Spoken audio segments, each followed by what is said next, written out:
On today's episode, we are going to take a look at three stocks I purchased this week. The first stock is going to be one that has dropped over 40% from its all-time highs. It was a very big COVID play stock for 2020, but right now it is down from its all-time highs, and I do believe it has given me a great buying opportunity. The second is going to be a cybersecurity company, a market that I'm very, very bullish on. And the third is probably going to be one of my favorite stocks out in the market right now. So I'm adding into these three companies. Like always, my name's Jose Najarro. I am a self-taught investor who's been doing this for over 6 years now. And if you want to learn more about becoming a better investor, make sure to check out my Patreon where I drop weekly educational videos. We already finished the series of introduction to the financial statements. And today I actually just finished the last episode of my advanced series to the financial statements. And for the upcoming weeks, we'll be doing full analysis on companies. Perfect time for earnings coming up right now. So definitely check that out. If you're new to the channel, make sure to hit the subscribe button, the thumbs up. It helps so much with the YouTube algorithm, and I truly, truly appreciate it. Also, you should see a link to all my socials down below where I post every time I buy and sell on my Discord channel. And like I said, all of that is free to anybody that wants to join.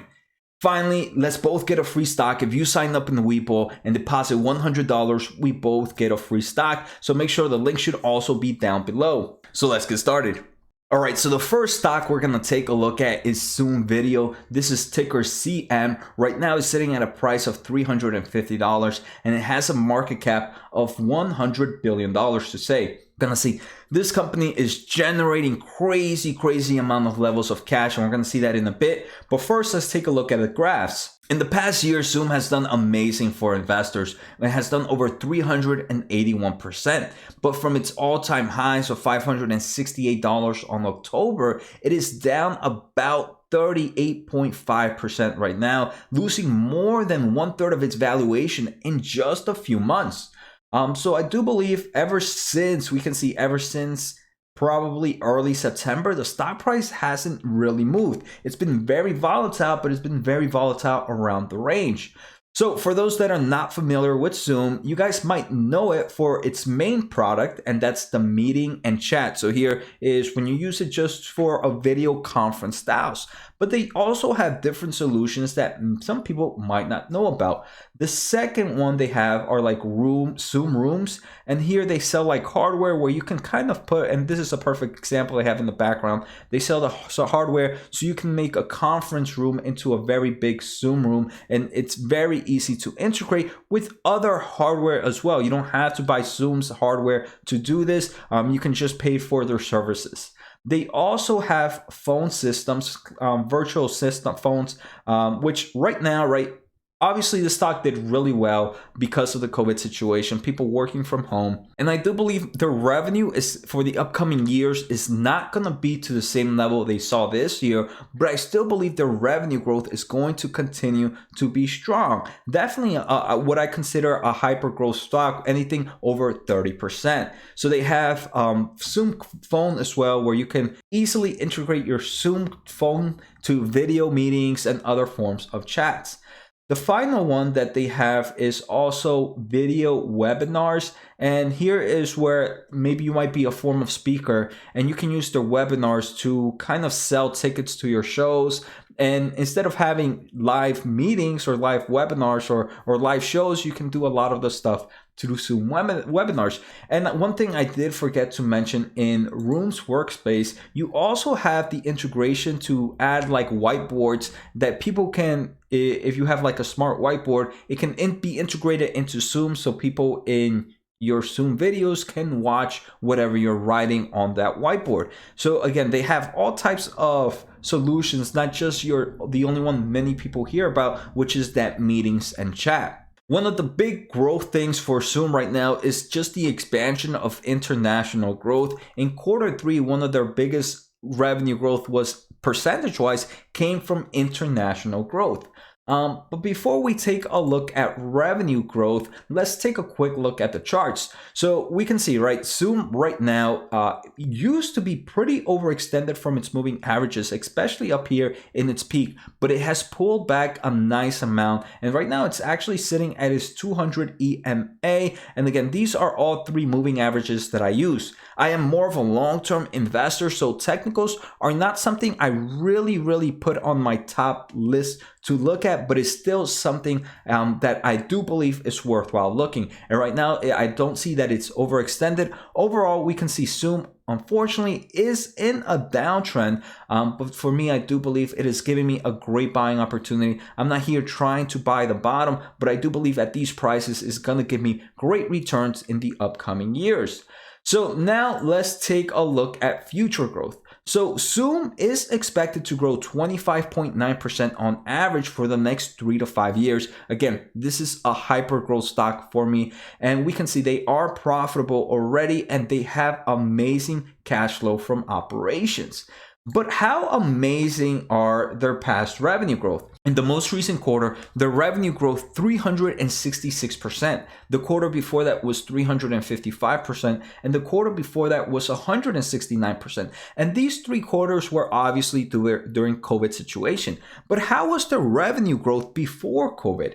Before COVID, they had 77.9% revenue growth, 84%, 95%, and 103% 4 quarters that were not affected by COVID situation. So again, I don't believe we might see these high double, triple digits growth, but I do believe we'll see around 30, 40, 50% revenue growth for the upcoming quarters after vaccine, after people are coming back into work, because I do believe it's going to be very hard for companies to stop using Zoom, right? It's not like, I'm not saying Zoom is holding them hostage, but once something gets integrated into a workplace, I do believe it's usually very hard for them to stop using it, because they don't want to confuse their customers or their employees. Say like, hey, we're now going to start using a new service, or we're going to stop using this service. Once employees use something and become familiarized with something, it's very hard for them to stop using it. And if it does, they're most likely going to complain to management. And next, I want to take a look at their profit margins. So gross margins have dropped for Zoom, and right now their gross margins are about 70%. But this is mainly due to the fact that they're now hitting the hardware side as well. So before they were only hitting the software side, now with them selling hardware products, that hardware products usually has weaker gross margin, but at the end of the day, it's kind of creating this ecosystem for Zoom. But one thing I am liking is, look, we're looking at trailing 12 months profit margins right now, and they are improving dramatically. Again, right, COVID situation has definitely pushed them a bit, but we can see before COVID situation happened, before COVID-19, their profit margins were improving. Right now, in their most recent quarter, their trailing 12 profit margins were 21.7%. And not only do they have strong profit margins, what I'm really liking about this company is the cash flow that they have going on. So we can see as their revenue is decreasing, and again, we're taking a look at trailing 12 months. Right now, net cash flow from operations is growing dramatically compared to revenue. And if we take a look at trailing 12 months for this most recent quarter, revenue was $1.96 billion. Net cash flow from operations was $1.1 billion. That is insane. Their operating cash flow margins are over 56%. This is just a cash making machine company. And what is there not to like? Who says it? Cash flow is king. And here we can see it with Zoom. Similar to free cash flow, they have margins of 53.15%. We're seeing improvements in the numerically wise. We're also seeing improvement margin wise.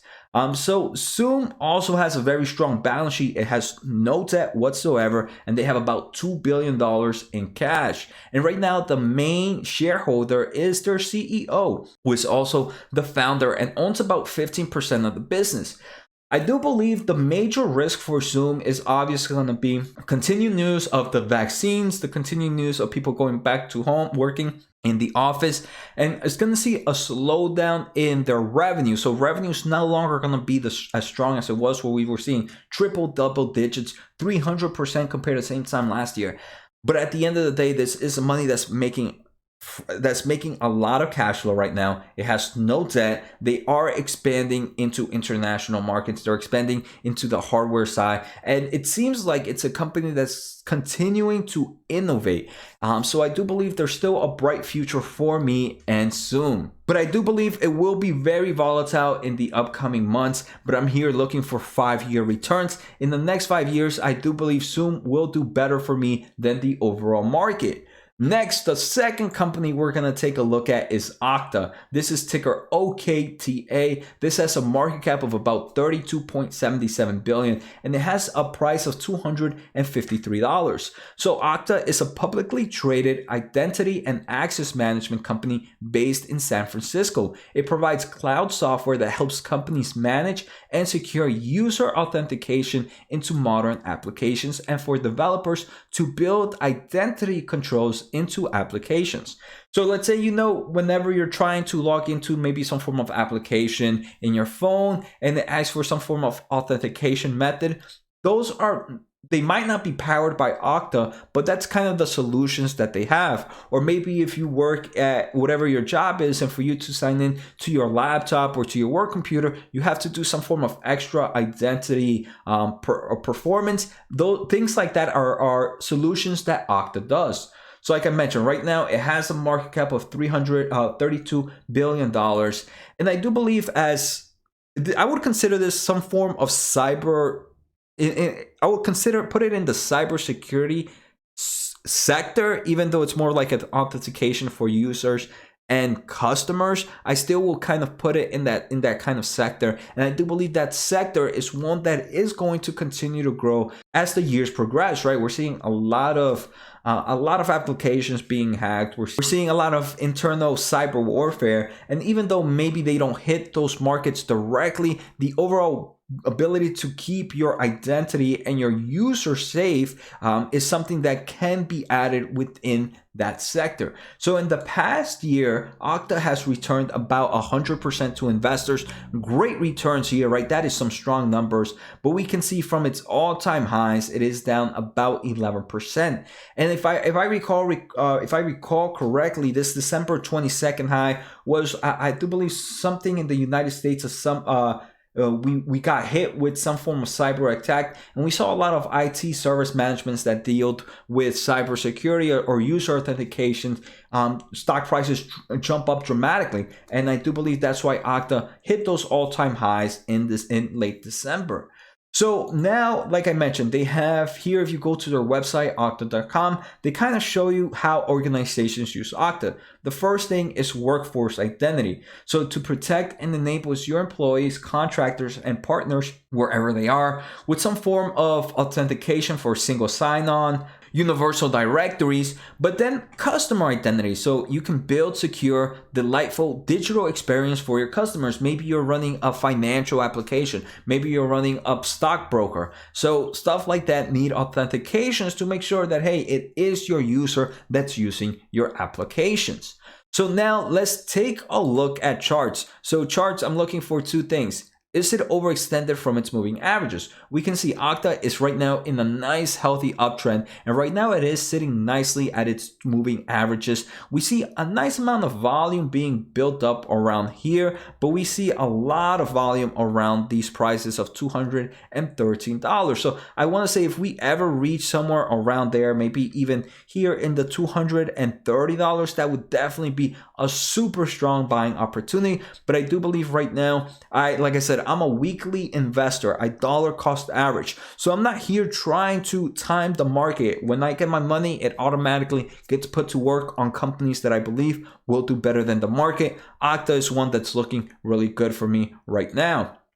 So if we take a look, revenue, the revenue has increased dramatically, but they are not positive in earnings right now, but they do have positive cash flow from operations. In my opinion, I am more of a cash flow guy opposed to actual earnings guy. And just because cash flow is what is the true money moving into the business. Earnings obviously is important, but to me, like I mentioned, cash flow from operations, or just cash flow in general, is probably a better indicator of a company's process going on. So in the next 3 to 5 years, Okta is expected to grow 27.4% on average. Again, this is another hyper growth stock. If we take a look at their balance sheet, they have about $2.5 billion in cash and about $1.7 billion in debt. So this is a decent balance sheet. Not the strongest I've seen, but not the weakest. Remember, they are positive in cash flow from operations, so they have money working for their everyday business. They also have a lot more cash than they do debt, so that's another great news. So this is, again, a good balance sheet, not the best. If we take a look at historical revenue growth, for the past 10 quarters, this company has been growing revenue over 40%. In the recent quarter was 42, the one before that was another 42, the one before that was 46, and the one before that was 44. So I want to say on average, probably for the past 4 quarters, it has grown its revenue on average about 44%. We can see that though, even COVID has kind of pushed this working from home. It hasn't really made this company's quarterly revenue jump dramatically. So I wouldn't really call it a COVID play because it didn't see much of that revenue growth like we saw in Zoom. So regardless of COVID or not, this is going to continue to be a strong grower. Now I want to take a look at their margins. We can see, right, they're not expected to be profitable anytime soon, and they have strong gross margins of about 73.8%. Next, let's take a look at cash flow. So for the past trailing 12 months, we can see as revenue is going up, we're seeing that increase of net cash flow from operations. We're also seeing this increase of operating cash flow margins. Their margins are now up to 12%, and their free cash flow margins are up to 12% as well. So we're seeing strong operating cash flow margins, strong free cash flow margins, and we're seeing improvements there as revenue is also improving. So I do believe, very similar to Zoom, the major risk with this is just going to be huge volatility, especially with the nice returns it has done in 2020. But right, we're in the new year. The business is still seeing strong. They're still seeing strong revenue growth, and analysts still expect strong revenue growth. So this still seems like a great company to me. And the third company is probably one you guys are most likely getting tired of me talking about, but that's okay, because this is probably one of my favorite stocks for the future, and this is Nvidia, ticker NVDA. Right now it has a market cap of $328 billion. For those that are not familiar with Nvidia, they pretty much create the graphics cards that run the world. They hit the four amazing markets, but my 2 favorite markets that they're hitting are the gaming market, the data center market. Here in the data center market, they're hitting things like high power, high process computing, the clouding market. They're hitting also artificial machine learning. They're also in the pro visualization and in the self-driving auto business as well. So again, really strong company, one of my favorite companies right now. Let's take a look at price performance. In the past year, the stock has gone up over 118%, and right now it is down about 9% from its all-time highs, sitting at a price of $531. You might be like, Jose, you're only talking about stocks in the hundreds of dollars. If you're here in the United States and you don't have a broker with fractional shares, and you have a stock portfolio of less than even $200,000, and you're not using fractional shares, there's something wrong that you're doing. Fractional shares, in my opinion, is probably the best thing for us little guys below $200,000-$300,000 account. Even especially if you have an account less than $10,000 and you don't have fractional shares right now. Again, change brokers. That would probably be my number 1 tip. So Nvidia is expected to grow 14.6% on average for the next 3 to 5 years. This one is profitable, and they do have strong cash flow from operations. Earnings are continuing to go up. One of the biggest gains right now with Nvidia is the overall push in artificial intelligence, the overall push in data centers. Obviously, with Bitcoin prices going up right now, their GPUs are used for mining, so we might see a bit of revenue boost because of that. For the short term of things. But this is a company that's just continuing to evolve into a stronger company every time I read about it.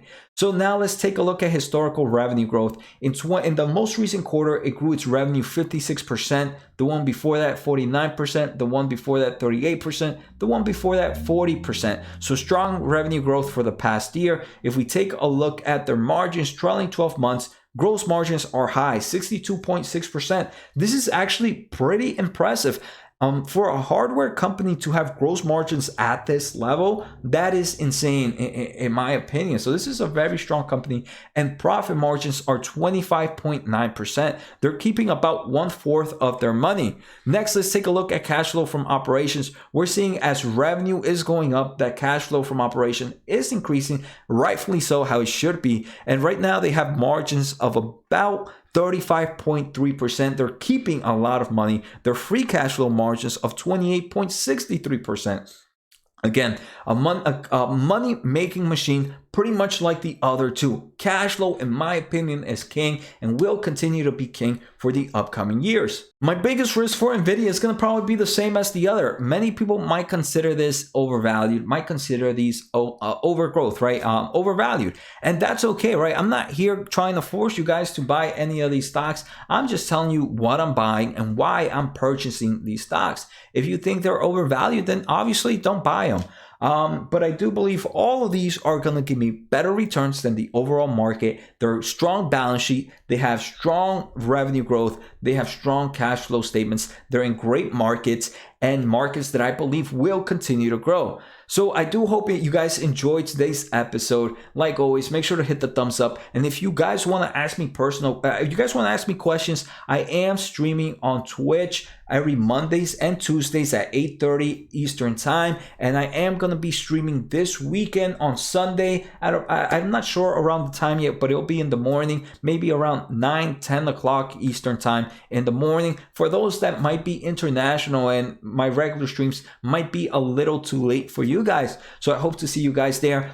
I pretty much just do videos on whatever you guys want me to look at. We do in-depth analysis like we did today, right? This is, I don't think there's many YouTubers that kind of talk the way I talk right now, that do the type of analysis I do. And here I'm here for the education of this. And like I said, if you guys want to learn more about this and learn how I do these, right? It took me about 30 minutes to talk about margins, to talk about revenue growth, to talk about the market, to talk about their balance sheet. And this is all through experience. So make sure to check out my Patreon to learn more. So take care, guys. Have a good night and see you next time.